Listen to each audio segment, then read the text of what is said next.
Hey, Pastor Josh here, Jeremiah 10, verses 1 through 16. We're looking for 5 particular items: a sin for us to confess, a promise for us to claim and trust, an attitude that we need to change, a command that we need to obey or follow, or obey, and then an example that we should follow or a bad example that we should not follow. And then any special notes are going to be in yellow. Let's jump into the reading. Idols in the living God, they should not go together, but they have went together in the people of Israel. Hear the word of the Lord.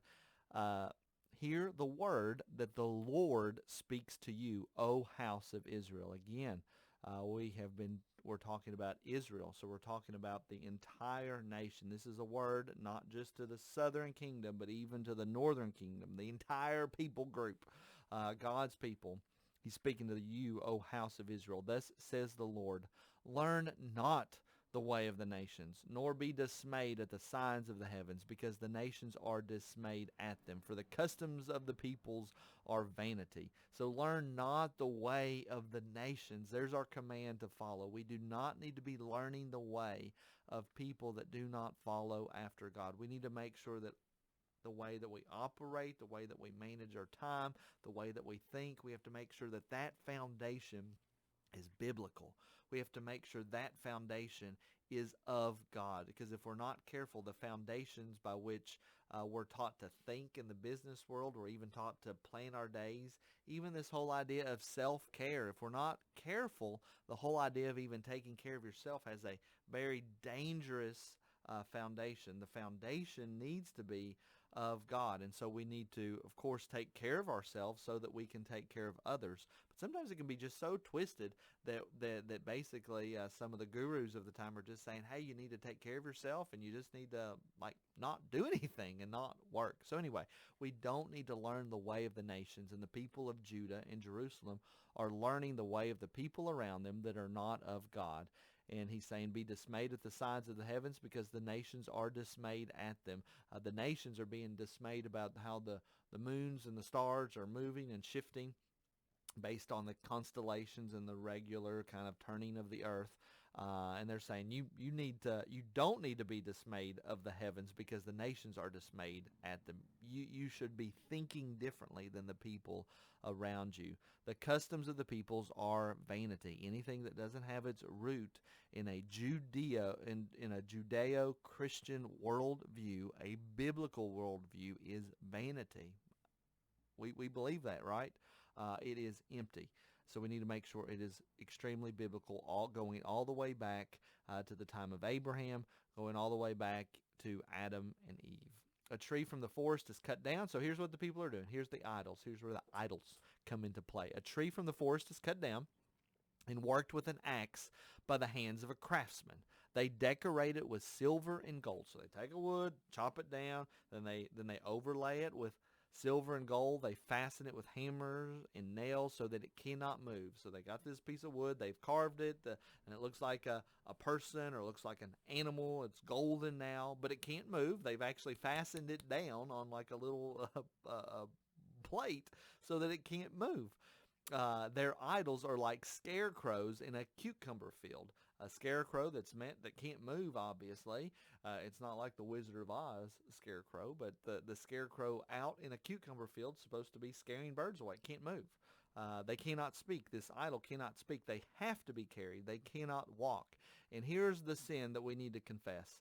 They are taking this piece of wood, decorating it with silver and gold. And I couldn't help but thinking how much we spend time decorating things and taking care of things that are meant to capture us. I'm even thinking of our phones, thinking of things that we are just, even hobbies and things that we do. We spend so much time caring for it. We're decorating it with silver and gold, making sure it looks right and good. And that's a good thing to make sure that we're taking care of the things that we have. But so often we cross the line, and we're doing it too much. We're caring too much about it.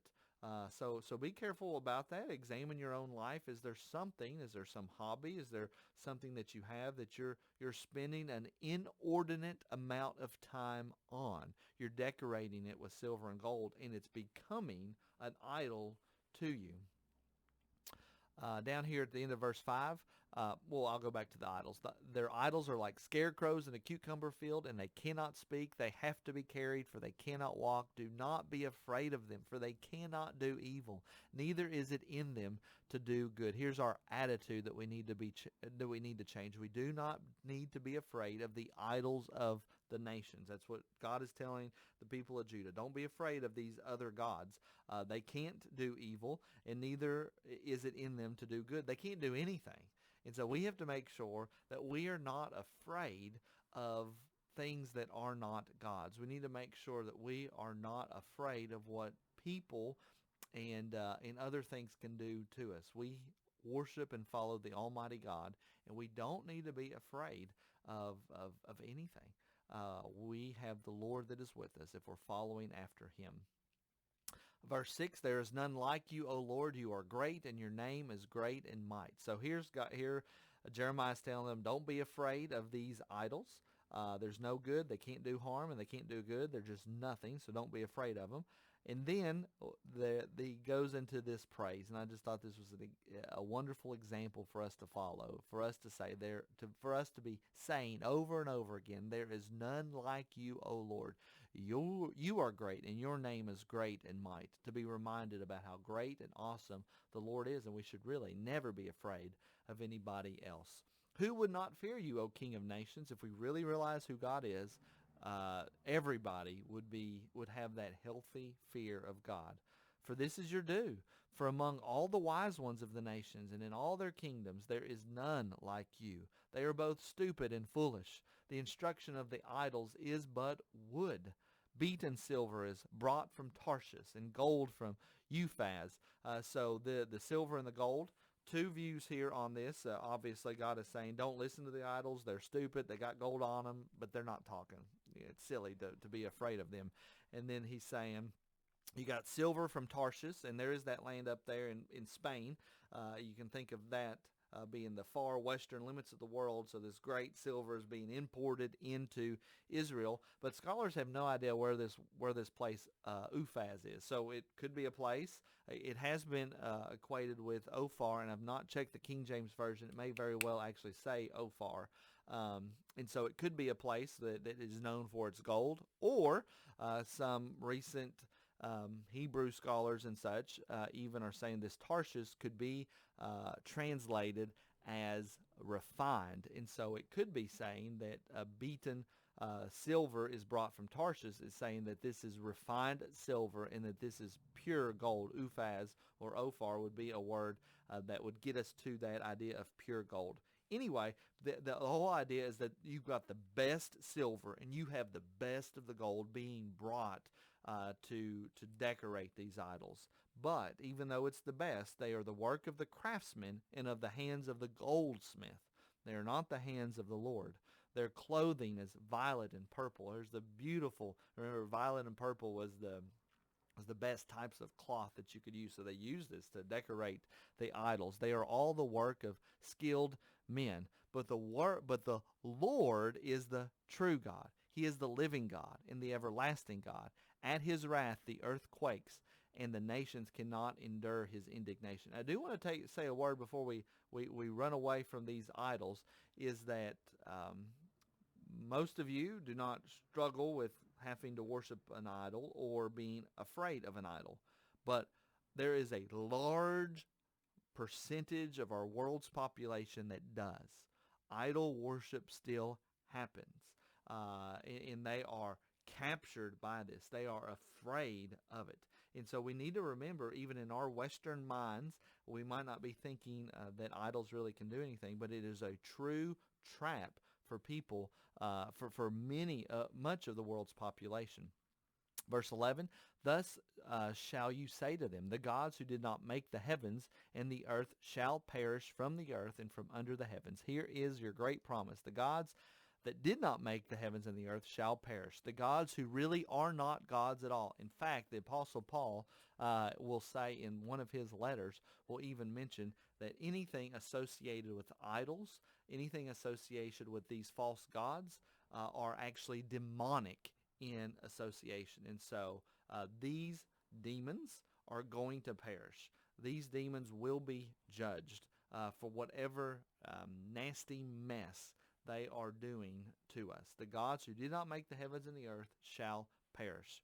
It is he who made the earth by his power, who established the world by his wisdom, and by his understanding stretched out the heavens. God was wise in how he created the world. When God utters his voice, there's a tumult of waters in the heavens. There's in the heavens being sky, so there's the great storm clouds being moving and thunders and such. He makes the mist rise from the ends of the earth. He makes lightning for the rain, and he brings forth the wind from its storehouses. God is in charge of the weather patterns. These demons, these false gods are not. Every man is stupid and without knowledge. That is encouraging.